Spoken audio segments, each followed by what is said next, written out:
Assalamualaikum warahmatullahi wabarakatuh. Halo teman-teman kelas 5. Apa kabar hari ini? Semoga teman-teman selalu dalam keadaan sehat ya. Sebelum kita belajar, kita membaca doa sebelum belajar. Bismillahirrohmanirrohim. Rabbi zidni ilma warzuqni fahma.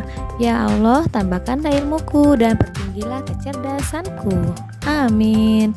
Untuk hari ini kita masuk ke muatan pelajaran IPA dengan materi daur hidup pada hewan. Tema 5, subtema 1. Disimak baik-baik ya. Oke teman-teman, sebelum kita memulai materi hari ini, terlebih dahulu kita simak dulu gambar berikut. Silakan teman-teman perhatikan gambar yang pertama dan gambar hewan yang kedua. Yang pertama adalah gambar kepompong kupu-kupu dan yang kedua adalah gambar kupu-kupu dewasa. Apakah teman-teman melihat ada perbedaannya? Tentu ada ya. Baik, untuk hewan berikutnya silakan disimak lagi. Yang pertama yaitu ada hewan anak kucing dan yang kedua ada gambar hewan kucing dewasa. Apakah bentuknya sama? Apakah ada perbedaan? Sepertinya tidak ada ya. Oke, kita lanjutkan. Dari gambar hewan-hewan tersebut, kita dapat menyimpulkan bahwa bentuk hewan dari kecil hingga menjadi hewan dewasa ada beberapa hewan yang berubah bentuknya.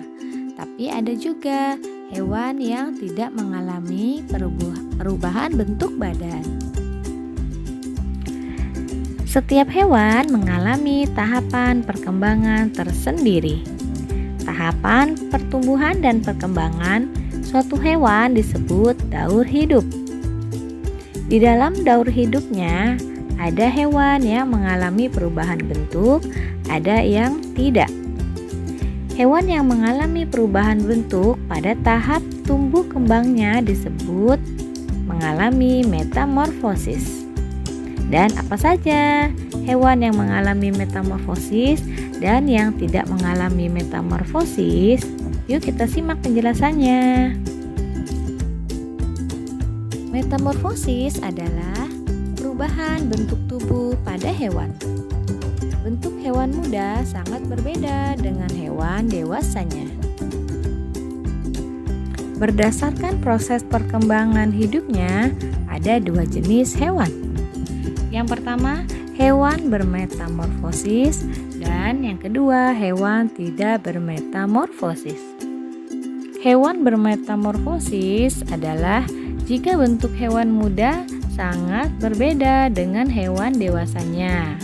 Ya, jadi bentuk hewan ketika dia masih kecil atau baru lahir atau baru bertelur, dia akan sangat berbeda ketika dia sudah menjadi hewan dewasa. Dan ciri khas dari hewan yang bermetamorfosis sempurna, cirinya adalah adanya fase pupa atau berudu. Ya, pupa itu kepompong ya atau berudu pada katak. Lalu yang kedua adalah hewan yang bermetamorfosis tapi tidak sempurna, yaitu mengalami perubahan bentuk dan fungsi tubuh yang tidak terlalu mencolok. Jadi bentuknya dari hewan kecil sehingga menjadi hewan dewasa, bentuknya atau perubahannya tidak terlalu berbeda atau tidak terlalu mencolok. Dan ciri khasnya yaitu ada penambahan struktur tubuh seperti bertambahnya sayap.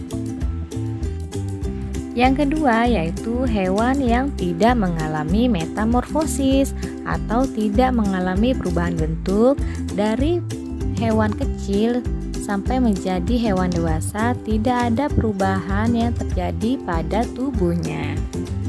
Biasanya hewan yang tidak memiliki perubahan bentuk dan fungsi tubuh dari lahir hingga dewasa. Adapun ciri hewan yang tidak mengalami metamorfosis, cirinya yaitu bentuk dari awal lahir sampai dewasa tetap sama. Contohnya, ada monyet, sapi, kuda, kelinci, burung, dan ayam. Contoh hewan yang bermetamorfosis sempurna contohnya adalah kupu-kupu. Kupu-kupu berkembang biak dengan cara bertelur. Kemudian, telur menetas menjadi ulat atau larva yang aktif mencari makanan. Setelah itu, ulat atau larva berubah menjadi pupa atau kepompong yang tidak bergerak dan melekat pada bagian pohon. Pupa merupakan masa istirahat sebagai persiapan menjadi kupu-kupu dewasa. Setelah itu, pupa atau kepompong akan berubah menjadi kupu-kupu besar atau imago. Imago adalah hewan dewasa.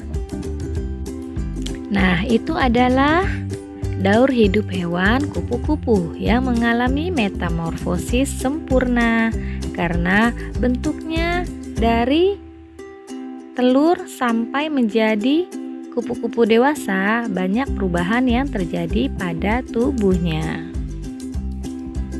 Lalu hewan berikutnya yang mengalami metamorfosis sempurna adalah katak. Katak berasal dari telur. Setelah itu katak berubah menjadi berudu atau berudu berkaki 2. Setelah itu berubah menjadi berudu berkaki 4.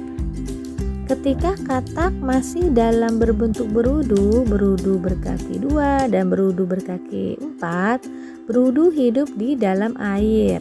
Setelah itu berudu berubah menjadi katak berekor dan katak berekor berubah menjadi katak dewasa yang setelah itu hidup di darat. Dan hewan ketiga yang mengalami metamorfosis sempurna yaitu nyamuk. Nyamuk juga berasal dari telur yang menetas. Setelah itu telur menetas dan berubah menjadi jentik-jentik. Jentik-jentik itu yang biasa di dalam bak mandi. Dan setelah menjadi jentik-jentik, maka jentik-jentik itu akan berubah menjadi pupa. Ya, ketika menjadi jentik-jentik dan pupa, nyamuk akan hidup di dalam air. Lalu setelah itu dari pupa, maka nyamuk akan berubah menjadi hewan muda atau menjadi serangga. Setelah itu baru nyamuk akan berubah menjadi nyamuk dewasa. Setelah menjadi nyamuk dewasa, maka nyamuk akan tinggal di udara atau terbang.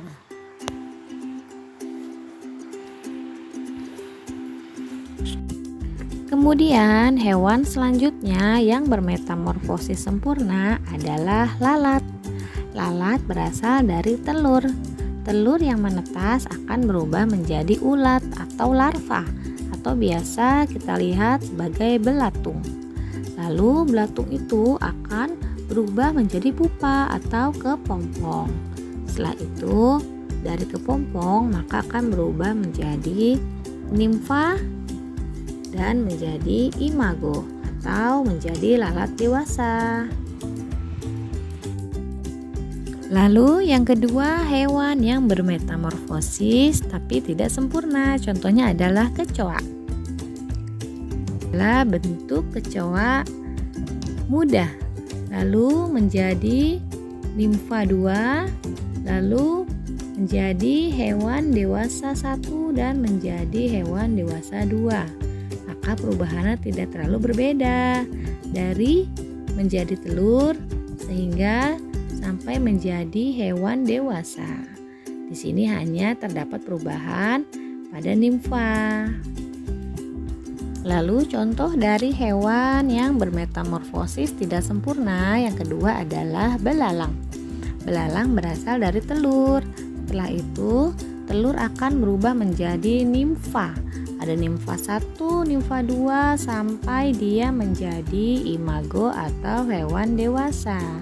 Jadi perubahannya hanya pada fase nimfa saja.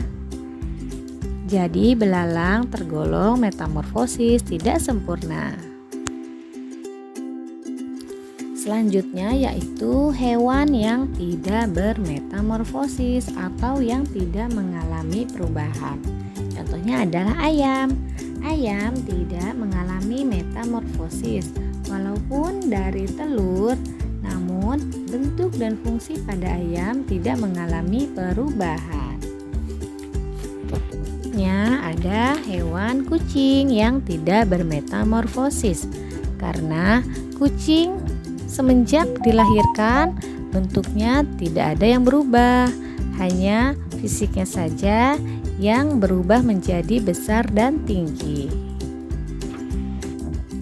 Baik teman-teman, demikianlah pembelajaran kita hari ini dengan materi daur hidup pada hewan.